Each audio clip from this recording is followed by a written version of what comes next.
Hello, my name is Byron Lawson, Technical Services Manager with SuperROOF Insulation. In today's session, we'll take a look at developments that are highlighted as being crucial to the progress of the construction industry, and then focus on a small but critical element that, as we see it, is being overlooked. That is, the selection of modern materials to go with modern methods. Why is that the case? It appears it all can be summed up by that old adage, because we always do it this way. Our aim is to provide you with the confidence to incorporate modern methods of insulation, namely multi-fall insulation, in your specifications. We'll look at example build-ups, break down how performance is assessed, and highlight that not all multi-falls are equal. But before we go into the details, for those of you who haven't come across the SuperROOF brand before, we're a family business based in Lincoln. We recently moved to a large warehouse offering the facilities to bring more production in-house, as well as maintain, more importantly, substantial stocks to support our growing network of distributors. We're also involved in heat recovery ventilation, underfloor heating, and a range of other high-performance, energy-efficient building products. But getting back to our focus for the day, there are a number of issues and developments facing the construction industry. The most talked about factor is the low level of productivity, and the requirement for new homes continues to grow. Suppliers accessing raw materials, the impact of major disruptions such as factory fires, and we all know of the fire that disrupted the PIR sector and had both a major impact on availability and price. The impact on supply chain links, some going bust, and for public sector projects in particular, the requirement to meet national schemes can restrict both the eligibility to bid as well as incorporate the additional costs and requirements in the bid.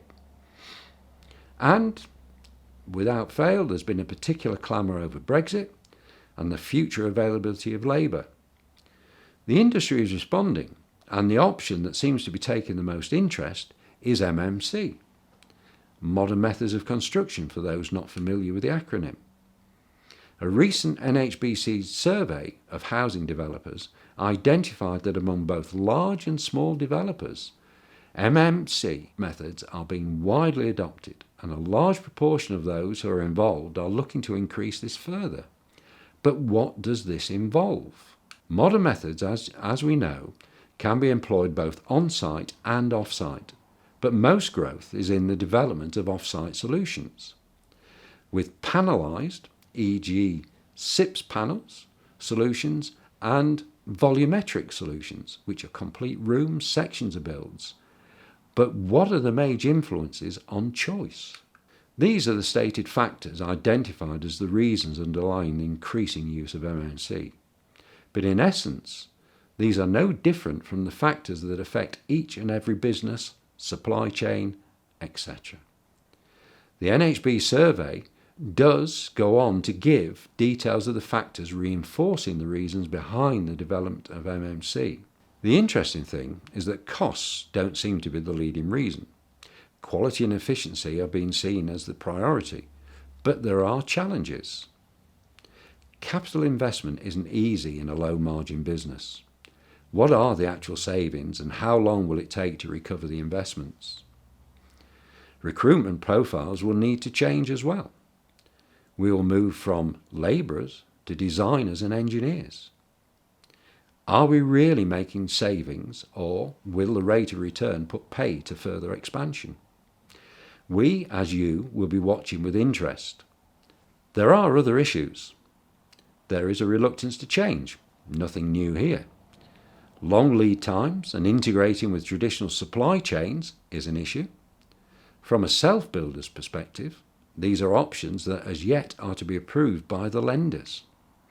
We can, however, have an influence on what materials and products are used. Whilst we are looking at how we can modernise and improve quality and efficiency, we should surely be taking the time to assess and adopt products and materials and methods that match. This slide shows a familiar and less familiar site in the creation of a roof. Now's the time to come clean, guys, How many of you in the past see a roof requirement and their immediate action is cut and paste from the last job, 100mm between and 40mm under, or at ceiling level, 300mm of mineral wool? Yes, these are tried and tested methods, and one contractors are very well versed in doing. But what about increasing demands set out in the approved documents? L1A, L1B, L2A and 2B, which the reduction in elements and new values applied to roofs, walls and floors that in the next round of revision are more than likely to be tightened. To accommodate the required quantity requires increasing timber sizes, which in turn creates an increase in the overall weight, thickness and build-up of the roof. And increased thickness means increased cost, bigger fixings, and it only takes a fire at a chemical works to impose limitations on supply. Modern methods of construction require modern methods of insulation. Multi-layer foils have been on the market since 2003-04, and many of you may recall that they created a stir when they were first introduced. First generation multifoils from 35 to 45mm thick addressed conduction and convection just like traditional insulations, but had a significant impact on radiation. Core thermal resistance ranging from 0.8 to 1.9. Multifoils offer a 3-in-1 solution, insulation and VCL, plus a reduction in solar gain through the radiation properties the foil surfaces offer, or the option of insulation plus a breather membrane and a reduction in solar gain. The core performance plus the inclusion of low emissivity airspaces laying down a challenge to traditional insulations. Now we have a second generation of products. Performance has increased significantly, and the range of solutions they offer make them an option not to be ignored. Core thermal resistances range from 2.57 to 3.58. The performance difference between first generation and second generation foils is clearly visible from this graph, showing the core thermal values of a range of multifoils. The valid methodologies for the assessment of multi-layer foils are covered in BR 443 and are laid out in BS EN 16012. The standard outlines 4 types of foil products. Multi-layer foils generically fall under type 1 and are therefore thermally tested using one of the following approved, recognised methods. Performance of multi-layer foils is made up of 2 elements: a test of the thermal resistance of the core of the product. All 3 methods mentioned are often referred to as hot box tests. BR 443 stipulates those methods being recognised on 4 building regs.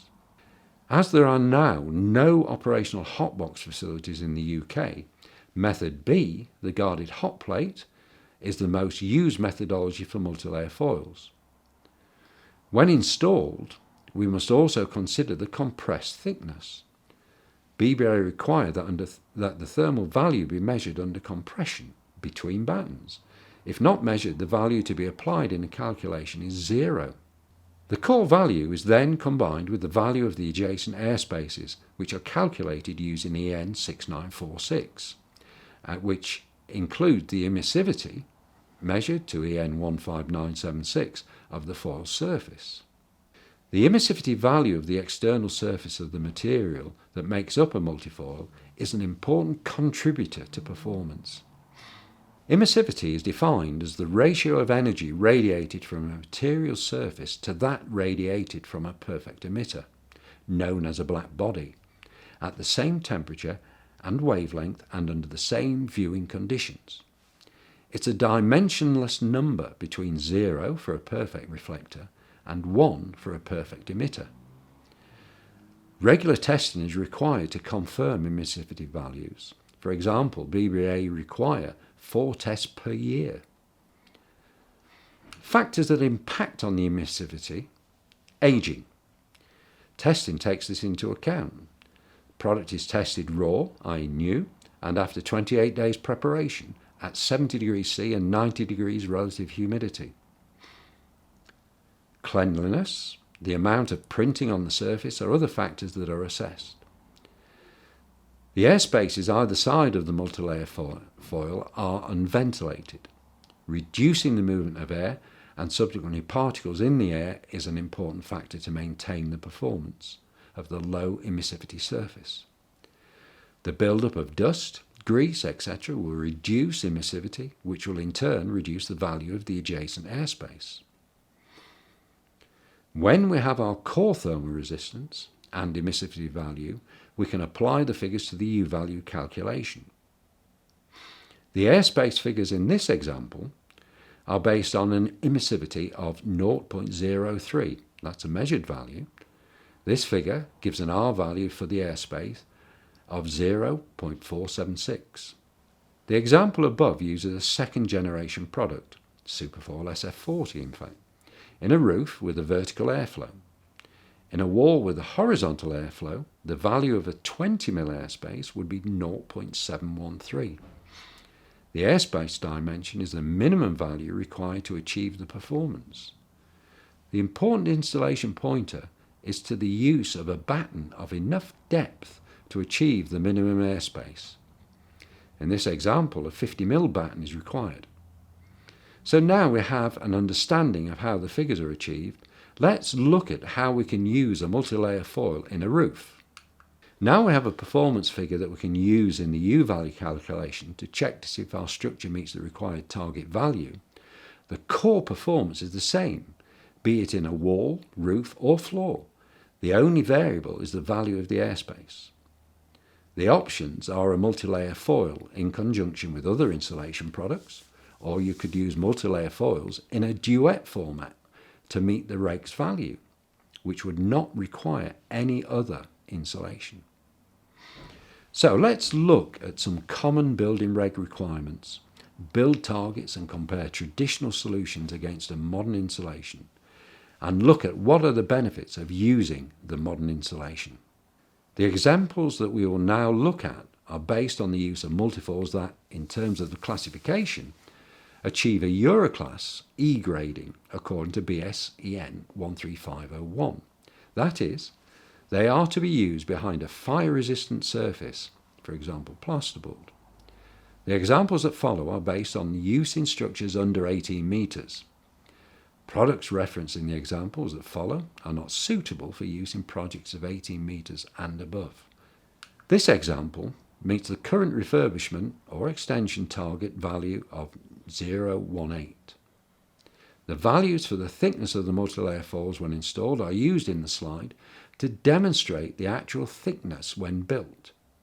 The foil used in this example is a second generation breathable product over the rafter combined with a high density foam board product, PIR in this instance. We have a saving on the overall thickness plus the additional benefits that using a multifoil offer. Time taken to complete is reduced and there is minimal waste. We should also consider that savings also exist at the design stage. You need a minimum 125 mm rafter for the traditional solution in this slide. The multifoil solution requires just 100 mm. If we look at new build comparison, a target U value of 0.13, there is a depth saving with a combination of a second generation breathable foil over and a first generation foil under the rafter with a 50 mm PIR board between. There are benefits. It's easier to cut a 50 mm board compared to a 125 mm board. There's difficulty handling a 62.5 mm insulated plasterboard and fixings required. The speed of completion plus for the traditional solution a minimum 150 mm rafter is required compared to the multifoil solution that requires just a 125 mm rafter. If we go for what is considered as passive at 0.11, we have the same scenario. An easier to complete offer, quicker to complete as well, and savings on rafter depth. We only need 150 mm rather than 175 mm. At this point we've focused on the practical benefit, but let's look at the impact on costs.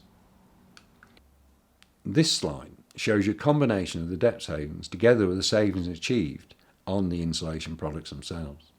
The prices are taken from the marketplace from a major reseller of both traditional and modern insulation products.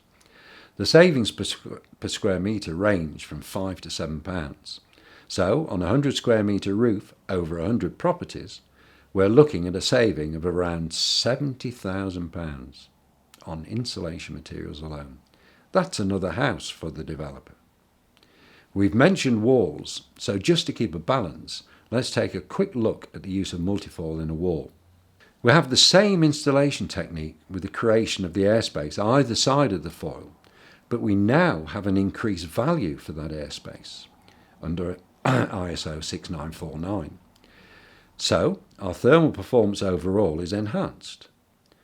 The same regulations in relation to fire apply. Use is Euroclass E behind an approved fire barrier. So moving on, let's summarise firstly the practical benefits. Multi-layer foils have regulatory approval, flexible application in all areas of the property. There are a choice of solutions. To reduce the overall build-up thickness, they are easy to handle and store. They'll significantly reduce solar gain and overheating in summer. But let's also look at the commercial benefits. Multi-layer foils give the architect designer a greater range of options, makes the budget go further and improve margins. We can achieve completion earlier, reduce waste, and for the structural engineers, the overall weight of the roof can be reduced.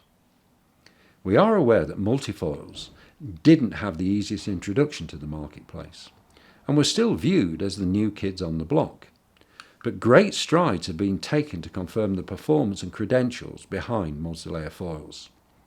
Whilst reduction of waste has been highlighted in the use of multifoils, I will also point out that multifoils are made from a minimum 40% of recycled materials and carry an estimated GWP, global warming potential, of 3.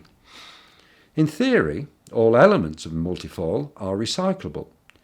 It will be further down the line, however, when this becomes a reality, as the viability of the processes required are still to be established.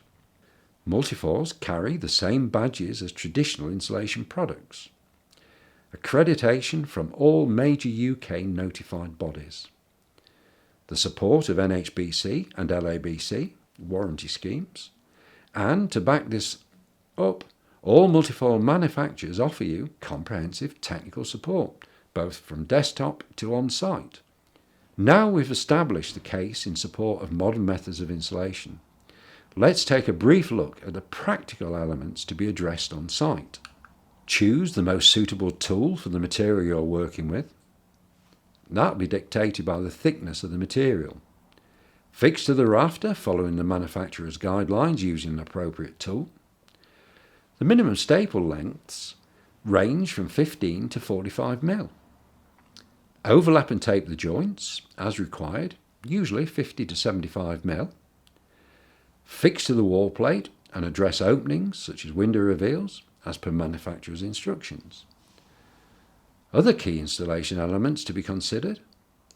Batten sizes. The size of the batten will be determined by the product. The aim is to select a batten size that will create the following minimum airspace thicknesses on either side of the foil. In a roof install, you're looking for a 13 mm airspace either side. In a wall, 20 mm either side. So, for products of 30 to 40 mm in thickness, you will require a minimum 25 mm batten.